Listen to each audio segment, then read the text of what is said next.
यहाँ लाइनमा बस्ने 14 नम्बरको ठाउँमा प्रदूषणको सुरुमा तिर्ने त्यसपछि गएर प्रदूषण जान्छ। यहाँ पनि प्रदूषणको चाहिँ भुक्तानी हुन्छ। प्रदूषण तिरेर हामीले चेक गराउने चाहिँ तिर्नै। अब म यो भिडियो बनाइदिन्छु युट्युबमा 40 रुपियाँ तिरेर फेरि उता चेक गराउने उता ठाउँमा। यो हामीले तिरिसक्यौँ। यहाँ चाहिँ पेट्रोल गाडीको जाँच हुने हो। अब हामीले यहाँ पैसा तिरेर यहाँ पेट्रोलको पोल्युसन चेक गर्छ। त्यसपछि ही विल सर्टिफाई द्याट। यसरी लाइनमा बसेर प्रदूषण गराउने ऊ त्यसरी चेक गर्छ। अनि हामीले ब्लु बुकमा थप्पा लगाइदिन्छ अनि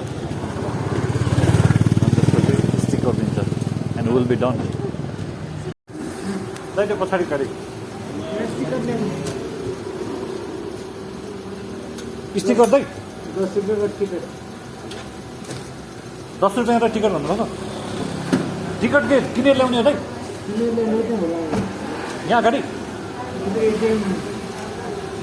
सुरु पानी बेच्ने जोसँग हुन्छ 10 रुपियाँ दिनु त दाइ। त्यो 60 रुपियाँ नै दिनु। एउटा टिकट लिएर आउन पर्दो रहेछ दाइ।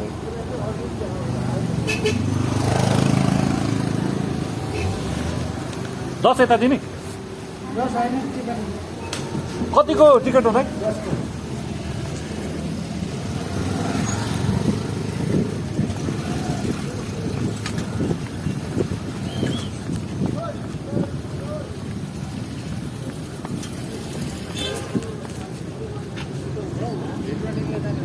मैं 10 को टिकट लूँ ना। 10 तो होइन 15 हो।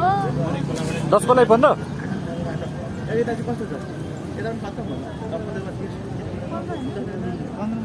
त्यही हो मैले केही भएन।